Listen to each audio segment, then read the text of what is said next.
Yeah, so we've kind of gotten used to this weird thing where our tap water comes out black. It's like every time after the water's back after a shutoff, it's just all black, like ink. And it happens whenever it rains, too. So we either install filters or go fetch water from the wells people have dug up in their yards. We only use this tap water for showers and laundry now.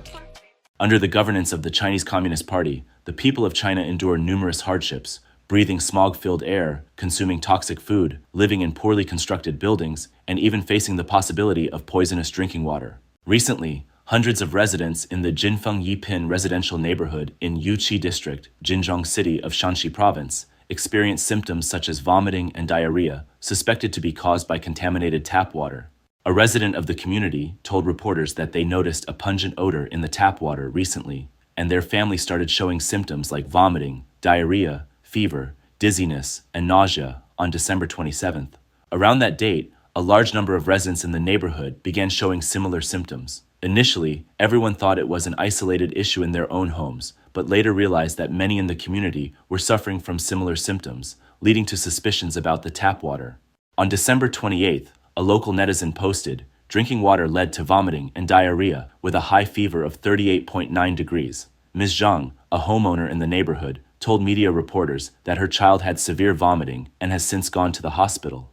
A video recorded by a lady in the community documented her own situation. So last night, I was just lying around at home and suddenly my temperature shot up over 38 degrees Celsius. I couldn't take it, so I rushed to the hospital. My temperature was just 38.2 degrees.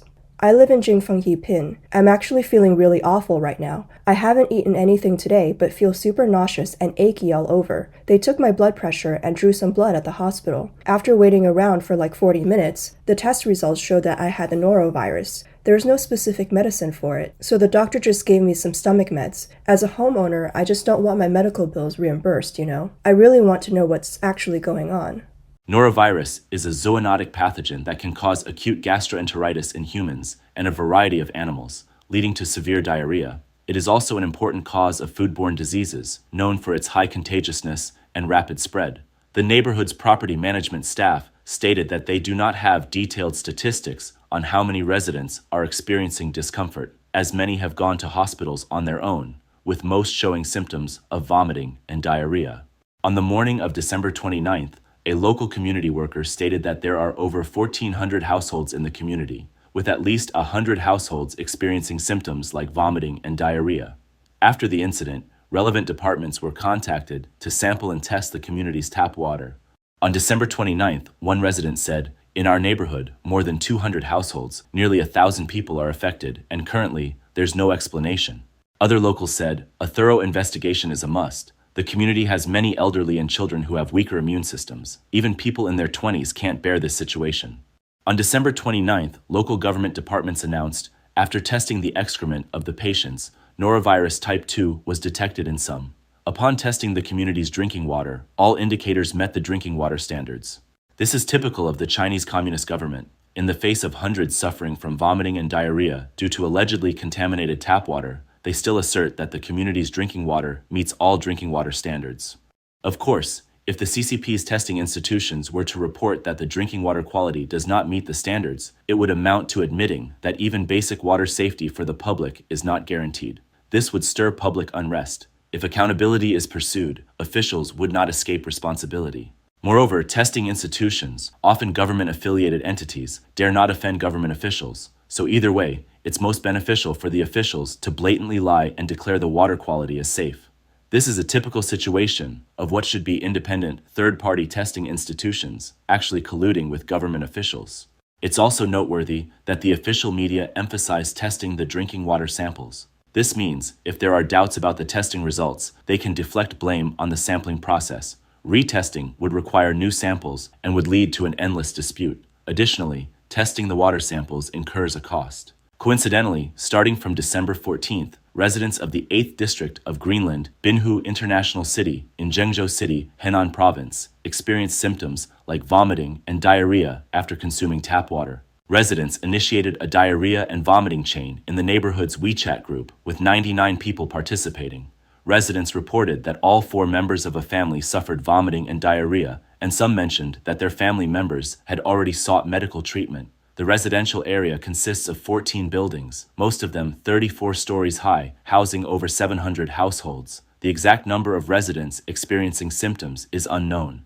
On the morning of December 16th, Mr. Zhang, a resident of the neighborhood, reported that his 2-year-old child also showed symptoms of diarrhea. Another resident, Ms. Zhou, stated that since the evening of the 14th, residents have been reporting symptoms of vomiting and diarrhea. Her child also experienced similar symptoms. Media reports on December 16th stated that the relevant departments had collected water samples for quality testing, and the neighborhood's water supply was being provided by tank trucks from the water company. On the afternoon of December 20th, a resident said, "Some are transporting water with baby strollers, some with shopping trolleys, and some elderly are using paint buckets to collect water and carrying it away with shoulder poles." Other residents reported that it was inconvenient to fetch water from downstairs every day. The water they brought home was enough for daily consumption, but there was no water for bathing or laundry. On December 20th, a media reporter contacted the Health and Wellness Committee of the Yuci District in Zhengzhou City. An official from the department retorted, "Why care so much?" and claimed, "No one has vomited." As of the time of this report, it is unknown whether the water supply in the neighborhood has been restored nor the results of the water quality tests. Even if the water quality test results are published, astute viewers would guess what the report will conclude. It will certainly state that the drinking water sample meets the drinking water standards, and the report will be stamped with a disclaimer, responsible only for the tested sample. In China, people usually boil water before drinking it, one of the main reasons being that the tap water quality is substandard and requires boiling to kill bacteria and viruses. In many developed countries in Europe and America, people can safely drink tap water. Under CCP rule, even drinking boiled tap water often leads to vomiting and diarrhea among the public. In some residential areas, the water flowing out of the tap resembles sewage from a smelly ditch. The water is not just black, but also thick, and it smells like it's straight from a sewer. After showering, my whole body smells and itches. It's the same with hundreds of households around here. On January 23, 2022, residents in Shanxi, Hunan Province, reported petroleum flowing from water pipes. A video showed the water from the faucet being dark, turbid, and thick. Despite repeated incidents of public poisoning allegedly caused by drinking water quality, state media reports often claim a 100% pass rate for tap water in various regions. This could be seen as an attempt to mislead or conceal the truth. Statistics like the pass rate of tap water are now considered sensitive information under the CCP and are inaccessible. However, clues can be found in a decade-old article titled, "Only 50% of China's tap water meets standards, no city capable of drinking," direct from the tap, which mentioned that about 50% of China's drinking water sources are polluted, with hundreds of organic compounds and heavy metals contaminating these sources. No city in mainland China has achieved direct drinkable tap water. Boiling water can kill microbial contamination, but cannot remove organic pollutants and heavy metal ions. Accumulation of certain organic pollutants in the human body can potentially lead to cancer, malformations, and mutations. Between 2000 and 2003, over 4,200 secondary pollution events occurred in the water supply networks of 184 major and medium-sized cities in China.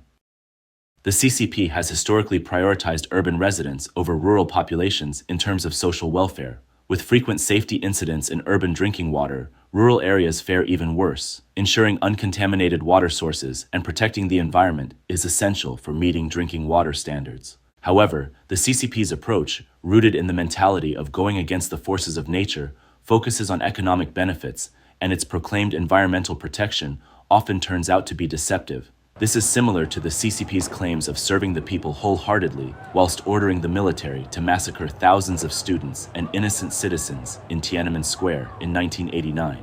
The CCP often touts full-process democracy, but removed former party leader Hu Jintao from the CCP's 20th Congress in front of over 2,000 delegates. Therefore, the CCP's actual practices often contradict its proclaimed slogans, including in the protection of water sources. Ma Jun, director of the Institute of Public and Environmental Affairs, has stated that water source pollution is rampant nationwide, mainly due to illegal discharges by polluting enterprises. Once water sources are contaminated, subsequent treatments often lead to the formation of more harmful substances, creating a vicious cycle. Many local governments focus solely on economic development, neglecting the protection and safety of water sources. Furthermore, environmental management is not strict enough, and the cost of violating laws is low, leading many businesses to prefer paying fines over investing in environmental protection. Emission standards are often exceeded. The root cause lies in China's GDP-driven mindset, with the government pursuing achievements and businesses seeking profits, leading to uncontrolled waste discharge. To reduce costs, very few pollution control devices are installed. In some cases, environmental protection has turned into pollution protection. Water is cyclical, and pollution spreads through this cycle. China's severe air pollution, frequent smog, and dust storms in recent decades have led to atmospheric precipitation being polluted before even reaching the ground. Surface emissions, sewage, industrial and household waste, and excessive use of fertilizers and pesticides in rural areas not only pollute surface water bodies but also contaminate groundwater. According to the 2022 China Ecological Environment Status Bulletin released by the CCP, out of 3,629 monitored sections of surface water, 87.9% were classified as Class 1 to 3 and 0.7% as below Class 5. However, it's important to note that the CCP's data is often embellished, and the sections chosen for testing are carefully selected.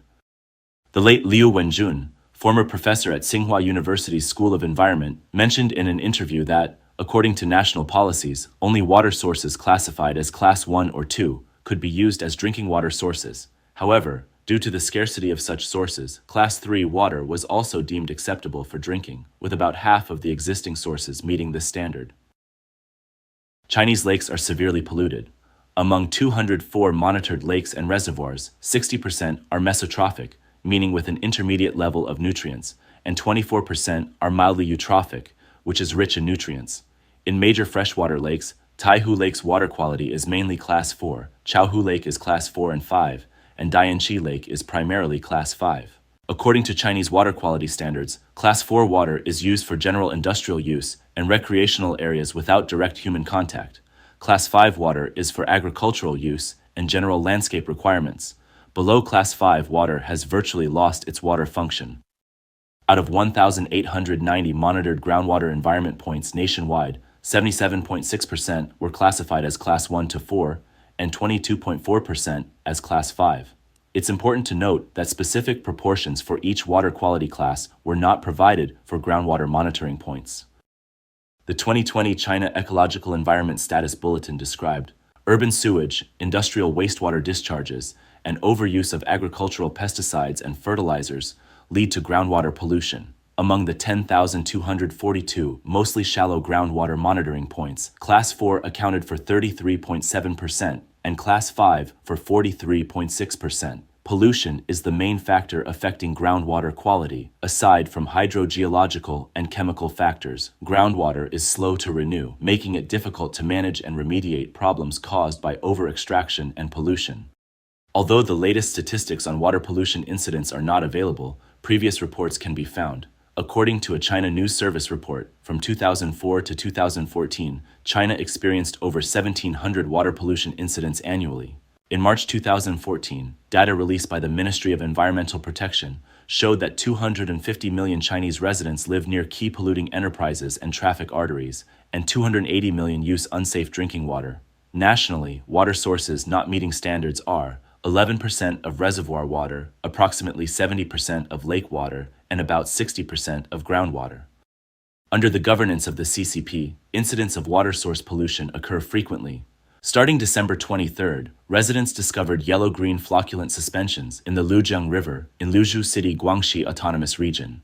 The Lujiang River is the source of drinking water for Luzhu and other towns along its banks. Netizens captured videos of the scene with one user exclaiming, "This is too terrifying." On December 26th, the Liuzhou Municipal Bureau of Ecology and Environment released a report on the incident. The report stated, after on-site investigation and technical analysis, it was determined that the flocculent material originated from an upstream water plant. It is a mixture of suspended particles, sediments, and algae produced during the water treatment process. As for the impact on the water quality of the Lujiang River, the official report claimed that the river's water quality was not affected based on analyses from automatic water quality monitoring stations and the water plant's intake. In November 2022, a thallium pollution incident occurred in the Jingzhong River basin in Jiangxi province, causing thallium concentrations in 3 centralized drinking water sources along the Jingzhong mainstream to exceed normal standards by more than 3 times. threatening the water quality safety of the downstream Ganjiang River. The affected river stretch was approximately 161 kilometers.